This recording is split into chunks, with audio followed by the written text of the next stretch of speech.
Pure Financial Advisors, a registered investment advisor. This show does not intend to provide personalized investment advice through this broadcast and does not represent that the securities or services discussed are suitable for any investor. Investors are advised not to rely on any information contained in the broadcast in the process of making a full informed investment decision. This is Your Money, Your Wealth on Talk Radio 760 KFMB. Now, here's Joe Anderson and Big Al Clopine. Joe Anderson, Big Al, right here. Once again, got a great show lined up. A lot of things to discuss today, Alan. Well, we do. There's, boy, I'll tell you, Joe, there's a lot of questions about tax proposals and potential changes. We got Trump proposals. We have GOP proposals. So I want to spend a little time today going over that. All right. So we just lost most of our listeners. I think we added more because people want to know how to pay less taxes, I'm pretty sure. True. And I have a bunch of questions here, a lot of emails that came in. So I'm going to spend a lot of time today answering those questions because inquiring minds want to know. Okay. Yeah. Yeah. You know, when E.F. Hutton speaks, right? Yeah. Yeah. Everyone listens. People listen. People. I couldn't remember. That's been a while since that was on the advertising. Yeah, they try to resurrect E.F. Hutton, too. Yeah, I think that blew up. Yeah. I don't think anyone was listening anymore. No, yeah, they probably tried to test market, and then it was like no one was listening. Yeah, so. Everything crickets. So okay, all right. Well, we just spent a couple $100 million just to try to resurrect this. That didn't work. Let's try something else. Yes, I think they were test piloting that back in the 70s. So I hear you've got a pretty cool Christmas party you're going to. No, I do not. Bad sweater party, something like that? Well, doesn't everyone have a bad sweater party? Alan, you have a bad sweater party every day you wear a sweater. I don't have many sweaters. I used to. Right, and every time you wore one, I thought it was Christmas. So it's like, why are you wearing that bad, ugly sweater? I think I have one sweater, Joe, now, and it's plain gray. I don't think you can make fun of that. I'll try. You can call it boring. Yeah, sure. I'll accept that. Oh, boy. What a week. Look at the market. What, Dow? 20,000? What do you think? We're getting pretty close. Close. I remember someone asked Warren Buffett years ago, would the market ever hit 20,000? He said, of course. And they said 100,000. He said, of course. Just a matter of time. Yes. Yep. At some point. And patience. Patience, yeah. Yeah, I think a lot of people are still out of the market due to the overall election. I think you're right. They were so concerned, and now there's this big Trump rally, or so it seems. Yeah. I mean, is that what we're calling it? Or is it called That's what the media is calling it. I don't know what we're calling it. It's so stupid. Yeah. It's the All I know Santa Claus effect. Well, yeah, I suppose. But, yeah, right after Thanksgiving, the Black Friday and all that. Yeah. Yeah. What do you do? You shopping? Do you go out or do you do it online or what's? Mostly on Amazon nowadays. Yeah. Yeah, much easier. It's very simple. Right? I usually wait till about the 23rd, and then I have to get stuff that's going to make it tomorrow. Exactly. The next day. Done. And there's only about 26 things to choose from, and I take half of them. Yeah, we're kind of the same there. Yeah. It's like going out to them. I was listening to this radio show, and they were talking about how he was so disgusted about Black Friday. Really? And he's like, you know what? Because now it's like Black Thursday and because it starts on Thanksgiving, right? And it goes for like weeks. And he's like going on and on about like how sad. He goes, it saddens my heart because he used to love to get up and like at 4:00 in the morning, right, and hit Walmart. Oh. Now he's upset because it's starting at midnight. I guess so. And he's like, just took the fun out of it. I mean, you got to get your brain checked. If you think that is fun, getting up at 4:00 in the morning the day after Thanksgiving, well, I'm still hungover. I know a lot of guys are like from me. Turkey. I know, right, but stuffy. Yeah, I figured that's what you meant. Yeah, it was just food coma. I was just going to go right over that, but I knew you meant food coma. Anyway, yeah, I think a lot of guys feel like I do, Joe. Probably you do too. It's like going to a mall is one of the last places you would ever go to, and if you have to go, you have a point. Like I want to go to the Apple store because I want to look at an iPad, and I do. That's one thing I'm going to do. I'm actually going to do that after the show today with Annie. But boy, I hope we can then get right out. But I know we won't because that's not most females like to linger and they go to shops. Oh, isn't this sexist, nice? Alan. Well, I know plenty of males that are like that too. Yes. All right, maybe the ones I don't know. Yeah, Maybe ones you- I've got a sample of one. That's Ann and me. A sample of two. Right. I know she likes shopping and I don't. So Oh, that's my I can't sample stand size. it. I can't stand it. The Yeah. only thing I shop for is once a year. I go to Nordstrom's, Yes. buy a couple suits. Yeah, And right. that's it. Right. That's And then that's pretty good. Shirts, ties, shoes, socks, everything online. Oh, you do? It just shows up at your house. Yeah, Yeah. It's so easy. It's just Yeah. like, all right, well, here's the colors I want. Right, and you put your size in. But you have to shop. How do you shop for groceries? You have to go to the store. What do for you? that. I haven't been grocery shopping in probably years. You don't eat anymore. No, I you get eat these out? pre-made meals. Oh, Meals on Wheels. You're part of that program. yeah, remember that? No, yeah, right. No, I get one of the advisors or one of the gentlemen, Brian Ross, who's Yes. a JD and certified financial planner. Right. His buddy worked for this food prep company. Okay. And so he goes, Joe, they have like, portioned meals and they're okay. they're good. They're pretty it's good. it's about $8 a meal. Oh, so it's not too bad. And it's pre-made for you. Yeah, and it's healthy. You get your Yeah. chicken, rice, and You squash. pop it in the and- microwave or something. Yeah, you or- pop it in the microwave for 2 minutes, and there you go. you're a single guy. It's like you work late. Yeah, right. So It's it works- perfect. yeah, okay. I'm not slaving over the kitchen. I'll burn my house down. But now you don't make a turkey over Thanksgiving or No. Christmas. No. No. No, Ever that's why baked- Boston Market is in business. Have you ever baked anything? Baked? Yeah. No. No. Just wondering. No, I've never baked. I think when I was a teenager, I liked cakes so much. I Oh baked my a God, couple. I hate cake. But I hate them now too. I can't stand them. But way back when, just loved them. Oh man. So yeah, this is a financial planning show. Oh, yeah, we got a little confused there. And it is getting close to end of year. And what do we got? Maybe 3 weeks left? Yeah, that's And about I right. mean, so the holidays kind of end up on the weekend this year. So Right. it's good for us or bad for some of our employees, I guess, because we can then see clients all the way through. Right. Because if it lands on Wednesday, then we're off Tuesday, Wednesday, Thursday, Right. and then it's I like, know. well, do I really want to come in on Friday? No, I'm going to 'Cause take no one's gonna be right. there. So, yeah. Yeah. And then New Year's kind of falls on Wednesday, and Yeah. so 2 weeks is shot. You're right. You're right about Now that. it's on a Sunday. It's perfect for if you're an employer. Yes, so like- we can work. It's like your vacation day. And is when your Sunday. whole life is surrounded just in your passion is work, it's phenomenal. This this is the best Christmas ever. Happiest I've ever seen you. I'm so happy. It's like, I can't make it to Minnesota this year, Ma. I got to work. I got to work. up to the final bell. And it wouldn't make any sense just for me to fly home for the weekend. Right? The holiday is on Sunday. We don't get any extra days this year. Yes, yeah, it's tough. We're busy. We Yeah. got a new president. We got new tax proposals. We got to figure Right. stuff out. But we are on the cutting edge. I would say that. I think Al and I have studied just about every which way but loose when it comes to the GOP proposals, what Trump is thinking, and of course, it's all probably going to change. So all this studying was for nothing. But there's People are interested. Yes. At least a few of our listeners. yeah, I think. maybe 6.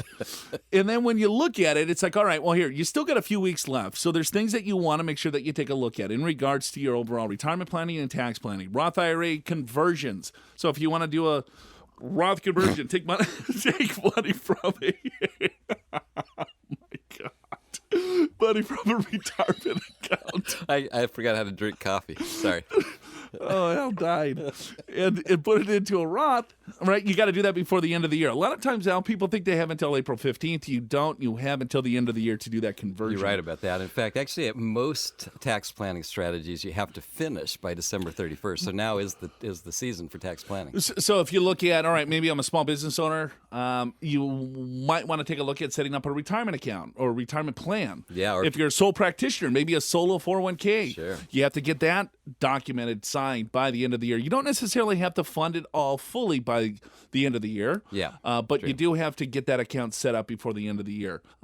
If you're looking at tax loss harvesting, tax gain harvesting, there's all sorts of different strategies that could save you a few bucks.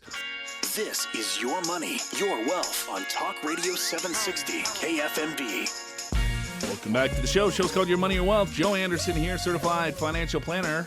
Big Alan Clopine. Hey, want to thank everyone for coming out on Tuesday, December 6th.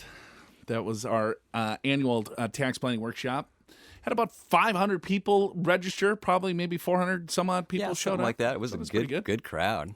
That's fun. Lots of good questions. Yeah. I thought.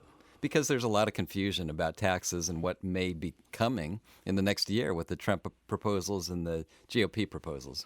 Yeah, some people will pay more tax. Some people will pay less tax. Yes. if everything goes through. Which is typical. So, I mean, but when you look at the Tax Policy Center, Joe, they looked at every single income class, and every single income class is going to get a tax reduction as an average. Well, don't they do a score, right? Yes. And then they'll say they want to be revenue neutral. Well, that's another thing. But this is the individual. But some individuals, just like you said, single taxpayers between about $112,000 of taxable income and $192,000 will actually be in a higher tax bracket under the Trump proposals. So from about $100,000 to $200,000, if you're a single taxpayer, and you have W-2 wages, you're going to be paying more tax given the current proposals that's on the table. But you were talking about the scoring system, and if you look at the Trump proposal as it stands right now, I mean, obviously there's going to be compromise and changes and all kinds of things, but it's not revenue neutral, and that's in other words, the deficit's going to increase by billions. Now, there's something, let's see, what's it called? Dynamic scoring is what it's called, Joe. And that's when you anticipate the positive changes in the economy because of lower taxes. And even with dynamic scoring, the Trump proposal still adds a boatload to our deficit. You look at the GOP plan, that was they came up with that in June of this last year. They call it a better way.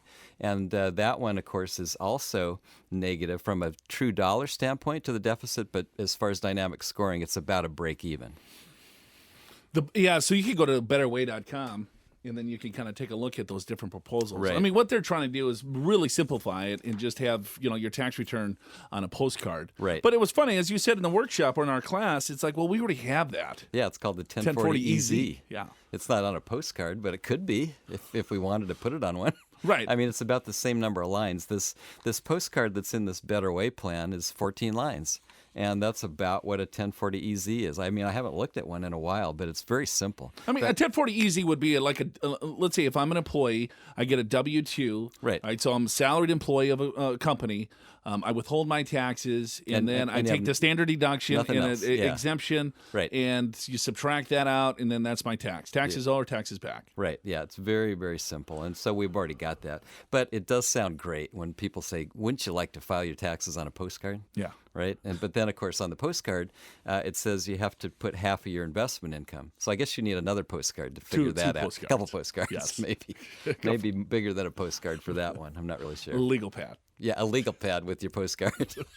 There'll be a little insert in the postcard. Well, it's so difficult because you have, I mean, right now, if you set the tax code from floor to ceiling, how tall is it? Well, 6 feet? If you look at the Internal Revenue Code, just that, it's probably about 12 or 14 feet high in terms of books. Right, so you put some paper on the floor, go 14, right? That's the revenue code. Yeah, and that's just the beginning. We got all the revenue rulings and all the private letter rulings and all the pronouncements, and then of course all the editorial of what does all this mean, and oh my goodness, you couldn't fit it in a traditional library. Sure. You ran out of. No. You had a great point, and then you forgot. Well, you kind of looked at me funny. I was like, do we want to go a different direction? No. Go ahead. What were you going to say? Go ahead. No, Huh? We're good, man. Huh? All right. So, hey, So let's just kind of give a recap of kind of what those proposals are, and then right. let's move on. Yeah. Okay. So, in terms of the Trump proposal. And this is also true of the GOP proposal. It would only be 3 tax brackets, 12%, 25%, and 33%. And so roughly with a married filing jointly couple, the 12% would take over for the current 10 and 15%. So that seems about right. We're kind of averaging those two. Now the next 2 brackets as we know them today, 25 and 28% bracket would be 25. So we're getting rid of the 28% bracket. And after the 25% bracket, it goes to 33% at roughly the same point where the current 33% bracket goes in. But those 2 highest brackets, Joe, would be dropped off, 35% and 39.6. And by the way, if you're curious, under the Trump plan, if you're married your taxable income, if it's below $75,000, you would be in a 12% bracket. If it's above $75,000, then you're going to move into the 25% bracket. And by the time you hit $225,000, you get to 33%. Now, when you look at single taxpayers, it's the same exact thing except cut in half. Cut in half, right? So your 12% bracket goes to $37,500. Your 25% bracket goes to $112,500, and above that, it's 33%. All right, so here's something for you, bud, is that, we've done a lot of planning with individuals that are like, hey, should I get married or should we not get married just due to the fact of taxes? Right. With this plan, it wouldn't make a difference. Well, it yes and no, because if you have one of the spouses that doesn't work or makes very little income, you're much better off being married because you're going to hit these higher brackets. But later. I guess I should have.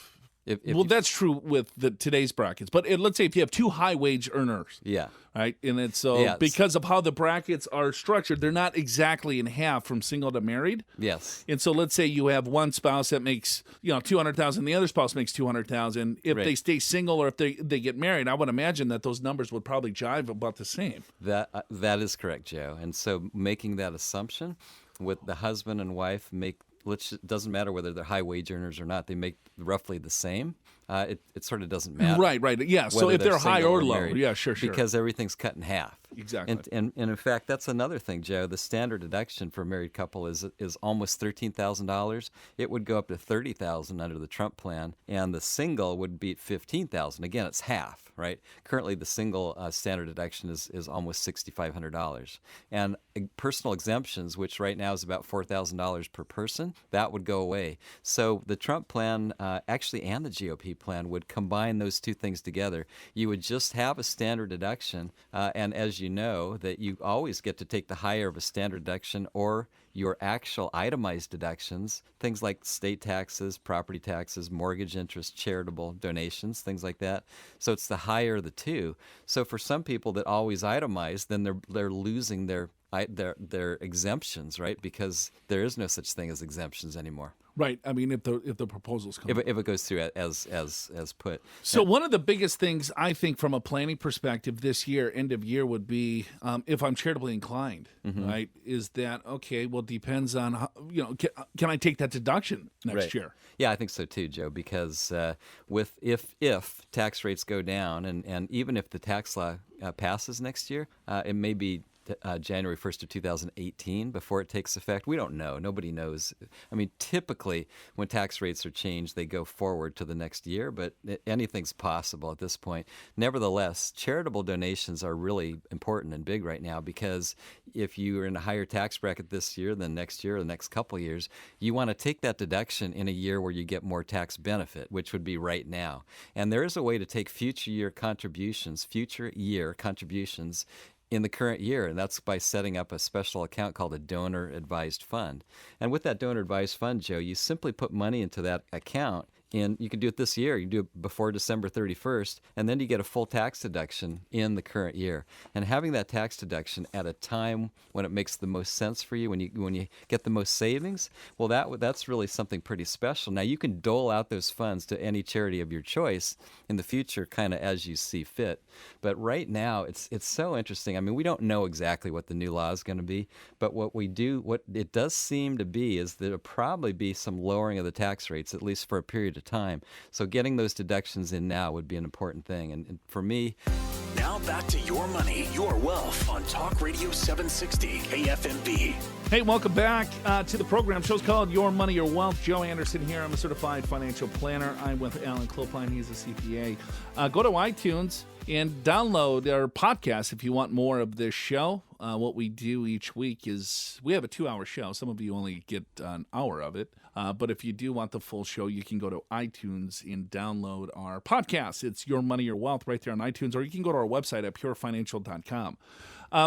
This tax workshop that we did, we're writing a white paper /blog /something, whatever it is, for all the content and information. That will also be on our website at purefinancial.com. We have over 400 videos at this point in regards to taxes, retirement, investments, insurance, estate planning.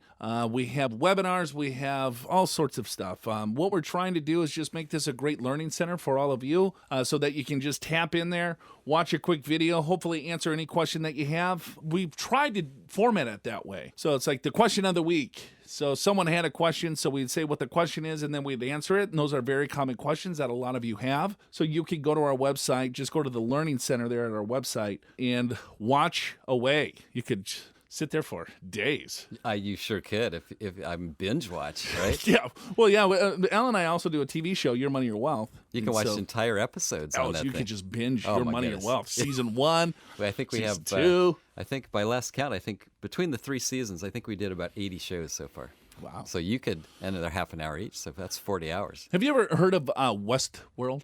I have heard of it. Have you watched it? No. I'm kind of watching that night. Yeah. I heard from one of our advisors, I spent a little time with him last night, and he was telling me about The Walking Dead and Westworld, and I've never seen either one. I guess I need to get with it. Huh? Come on now. What are you still watching? Leave it to Beaver. Yeah. Reruns from Friends. Westworld. They made a movie, I guess, in the 70s on the Westworld. Did they? And so I didn't know anything about. I had no idea what the TV show was about. I heard it. Hey, you got to watch this. It's pretty good. Sunday night, right? So yeah. So I sat down. I was like, okay, put this thing on. Yeah. And I'm like, what the heck is going on? I didn't know there was robots and artificial intelligence, and it's like this theme. Yeah. So I had to rewatch like the first 20 minutes twice. Got it. And I'm like, I'm going to bed. And then I did a little studying. Okay. Did a little studying. Then you got into it beforehand. Yeah. Then it's like, oh, because okay. I hear people talking about it. I hear you talking about it. It's like, what the heck are you talking about? Yeah. Yeah. Westworld. Okay. Check it out. Check it out. All right. I'm a big fan. Hey, I have this awful article that our crack research team pulled up. I'm sure our listeners want an awful article. Well, this is what drives me nuts. What is it? 12 reasons you'll go broke in retirement. Here, let's have a negative show now. Hey, do you want to lighten your Saturday up? Here's a little article from Let's see. Yeah. And then of course here's this picture of this couple, and she's like almost crying. She's got the calculator out and he's pointing at bills. They can't afford their bills. Well. All right, let's jam through some of this stuff. We're gonna get through all 12. Oh yeah, no problem. Well, if I know Alan's gonna freak out if we get through 9 and we don't hit all 12. We promised 12. Okay. Well, a lot of this stuff is such common sense, right? But I suppose we can just kind of review it and comment on it. Okay. All right, Al. So I'm worried about you because you're going to retire at some point. At some point, and here's 12 reasons why other people go broke, and hopefully you're not one of those 12. Okay. Or you don't fall into one of these 12 traps. Okay. Tell me. Okay. Number 1, you abandon stocks. Abandon stocks because stocks are too risky. I mean, in retirement, you want safe money, right? Well, and it's because we want it both ways too, right? Yeah. It's like, okay, I'm approaching retirement. How many times have you heard this? It's like, well, I cannot put any money into that stock market because if the stock market crashes, I just can't afford any of those losses. Yeah. But then I have all my money in the bank and the bank isn't paying me. Right. It's like, Joe, Al, you don't understand. I can't make this money back. And it's like, I don't have time. Wait a minute. You're 64 years old. How is your mom, dad still alive? Yeah, mom's still alive. How old is she? She's 97. So do you think you might live into your 90s? Maybe. Yes. So that means your money has to last at least 30 years? Or even your 80s. Yeah. Even 80s, your money, 20 years. That's still a long time. Right. I mean, you look at the Great Recession, which is the worst market we had since the Great Depression. And the market was down for about, maybe over about a year, let's say. And it took 18 months to 3 years, depending upon your asset allocation, to recover. So 3 years. Not 30, right? Right. Yeah, you have to. Your time frame is not your retirement date. Correct. And you know what? The amount of money that you have in stocks versus bonds has nothing to do with your age. Has nothing to do with your age. I don't care what you heard. Wait a minute. They were wrong. 100 minus 60. So, and those are annuity salesmen saying, hey, you know what? Like, I'm 40. So it's like, all right, you use the rule of 100. Yeah. So, okay, 100 minus 40. So you should have 40% of your assets in a fixed annuity. Right. Are you kidding me? No, I have 100% of my assets in the market fully invested because I don't need to touch that money for 25, 30 years. Right. So it has nothing to do with age. So if you hear someone say, well, because of this age, this is how much money that you should have in stocks and bonds, I would highly recommend you find a qualified professional to help you with your finances. It has everything to do with when you need the money and how much of it do you need and how long that money needs to last. Yeah, basically, it comes down to your goals. It's not Yes. your age, it's your goals. We have clients that are in their 80s that are 100% invested because the money is not for them. It's for their kids It or is for their grandkids. kids or for their grandkids. Yes. Right? So now you're talking about a potentially 80-year time frame or more. Right. And especially, let's say if it's in a shell of a Roth IRA. Yeah, because you want growth Because there. you want It's growth there because all you will never pay tax-free. tax on it. Yeah, right. So you have to be a little bit more sophisticated. I'm sorry. You can't just use these simple rules. These simple rules are from, back in the day of the insurance world where they're thinking of, okay, well, what is an easy way to talk asset allocation and teach these insurance agents to tell people about asset allocation? Well, let's use the rule of 100. I have heard that some of them, now that we're living longer, now Rule it's of 110? 120. Okay, 120. You take 120 and you subtract your age. That's the new one. Please. It all depends on when you need the cash flow. How much income do you need and how much is going to last? So if I'm 70 years old and I need a couple of bucks and I got $1 million portfolio, that's how you discover your asset allocation. Then you can get more sophisticated and say, okay, well, here, what is your stomach for risk too? Right? You don't want to take on any more risk than you need to. Right. So then you tilt or build that portfolio based on your specific goals. Here's number 2. All right, you invest too much in stocks, so it's on the other side of the equation. Yeah, so you're going the other way. Yeah. And for sure, when you're in retirement and you're creating a cash flow for your own needs, you're going to need some safety. You may need a lot of safety because it's going to be more dependable in all markets, right? So you definitely want to be in the market for growth, but you got to have a lot of safety to build in those. So cash here's flows. what we see often too is like, all right, well, I have this account or maybe I have $1 million. I have $500,000 in cash and the other $500,000 in Facebook.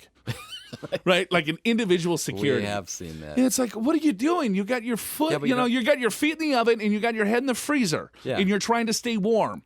Right? That's how you die. Right, but you don't understand. This is a great company. Right. Well, or I don't like risk. Right. Okay. All right.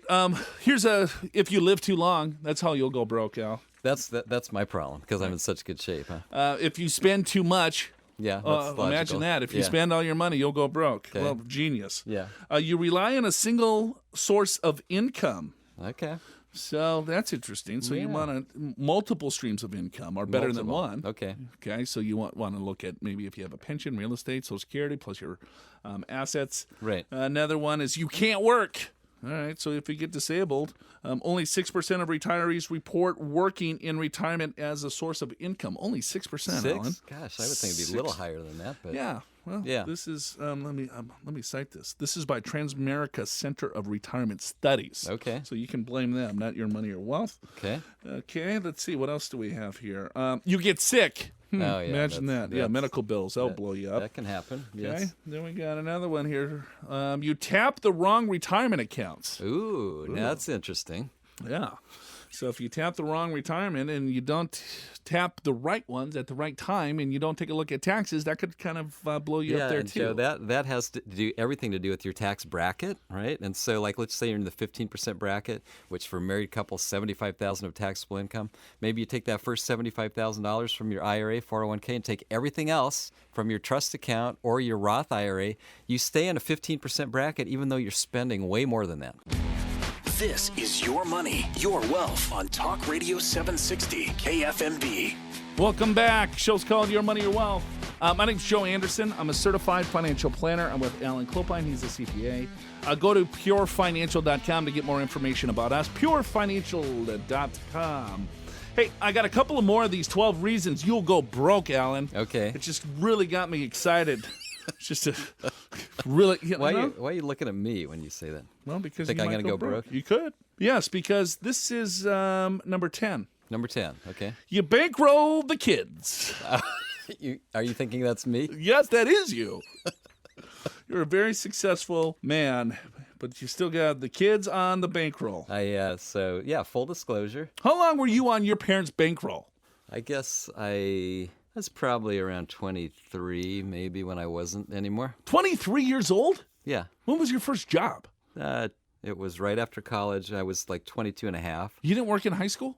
Yeah, I did. What did you do? But I used it to pay for college. What was your job in high school? I was a park ranger.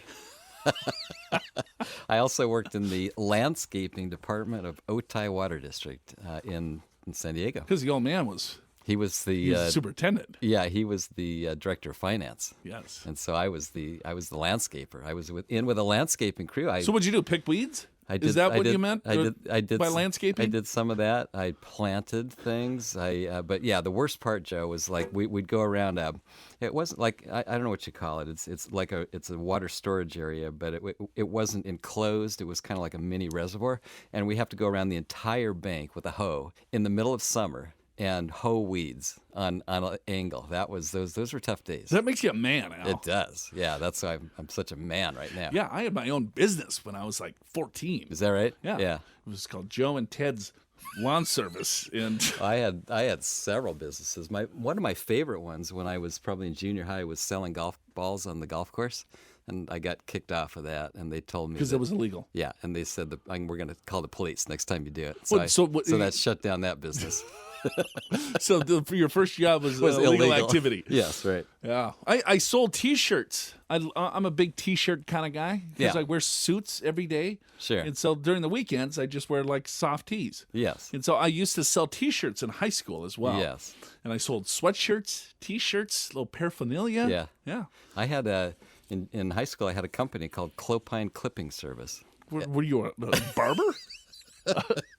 And so what I responded to one of these stupid ads that says, for $5 we'll tell you how to make a fortune. Really? Yeah, really. And so I get this little pamphlet in the mail that says magazines are looking for different things to quote, and if you clip different newspaper articles and send it to them, they'll send you money. So I got the book, I got my supplies. I think I spent $11, if I recall, to fund this business, and I got 2 checks for $1 each. Really? Yeah, but I think I still I have it. I copied it. Clopine Clipping Service. You know, when I first moved to San Diego, one of my best friends from high school actually moved here too, and he almost played professional hockey. So he was, an all-star in high school, in college, and he played junior pros. Right. But he was too short. Right. Okay. And so his hockey career's over. Then he starts selling packaging, cardboard, right, in Minnesota. And so I move out here, and he's like, you know what? I gotta get out of Minnesota. I'm gonna move to California with you. Okay. I said, all right, sounds good. Right. So he moves out here, and so he's trying to find a job. And then in the paper, it said, hey, we're looking for like athletes. Okay. Right? Sure. And so he's like, well, hey, that's I'm an me. athlete. Yeah, where do I sign? So he goes. They have it was a nice professional office. He had like ESPN, and all these like paintings and photos of all these professional athletes. And It's Right. like, wow, this is pretty good. And I was like, then he gets back from the interview. He goes, yeah, I got the job. I go, well, what do you do? He goes, I don't know. I go, what do you mean you don't know? He goes, well, it's in sales. I'm like, well, what are you selling? He goes, well, I'm supposed to meet at this parking lot And find out what he's gonna in sell? Chula Vista. And I was like, what do you mean? And he's like, well, I don't know. So I said, all right, well, good luck. Right. And so they met at this office complex, right? And Okay. everyone gets in a van, Oh, boy. and then they drive down to Chula Vista in front of like Walmart. Okay. And so they get out of the van, and all of a sudden they open, and then another car pulls up, opens up the trunks, and there's Okay. like all these little trinkets. And It so they was were selling like in the trinkets Walmart parking lot? to people coming out of the Walmart parking lot. Cologne, like the cheap Yeah. knockoff cologne. Yeah, right. Yeah, right. that was Here, his. cheaper than Walmart. Yeah, better yeah, prices. Exactly. So I think he lasted 15 minutes, and he calls me, and he's like, you have to pick me up. Yeah, I go, well, where's your car? He goes, well, no, they bust us here because they knew probably half of us wanted to leave. Oh boy. So yeah, that sounds worse than my illegal business. I had no idea it was illegal, by the way. So, well, at least you're getting a job. Don't bankroll the kids. Yes. All right. So let's see. You are underinsured. Okay. So we talked about insurance on the show quite a bit. Sure. Long-term care, that's going to be a big deal. Most of these It companies are totally getting out of the business. Right. It's and even things like umbrella insurance, because your auto coverage and your fire coverage may not be enough for what you need. You get an umbrella policy that extends the upper limits, and it's not that much for the benefits right. that What you can get. a couple $1,000,000 will cost you what? A few $100 a year. few hundred. Yep. Right? Yep. You know, especially if you have like parties too, Right? You know, Yeah. holiday season's right Sure. around the corner here, right? Yeah, Well, yeah. like holiday parties are probably coming up this weekend. You bet, right? And so you have a couple people over, they have a couple of hottie toddies, and next Now thing you know, you they got- fall you- down your stairs. You got a great holiday party, I think, this weekend, as I recall. Now, this is what, a bad sweater party? Wait, and what have you haven't picked out your sweater yet? So let's go on to what you get scammed. So a lot of seniors are getting scammed, Alan. Did you know that? Yeah, because they have to buy sweaters for their party. Yes. Older adults are pretty vulnerable to and- scam artists. artists. It is true because you sometimes when you get older, you may not be quite as sharp as you were, and you can fall victim to some of these scams. And I would say, I mean, for a lot of seniors, no problem. But if you feel like you're kind of, maybe I don't really understand this stuff as well, make sure you've got a son or daughter or friend or confidant that can help you with any decision.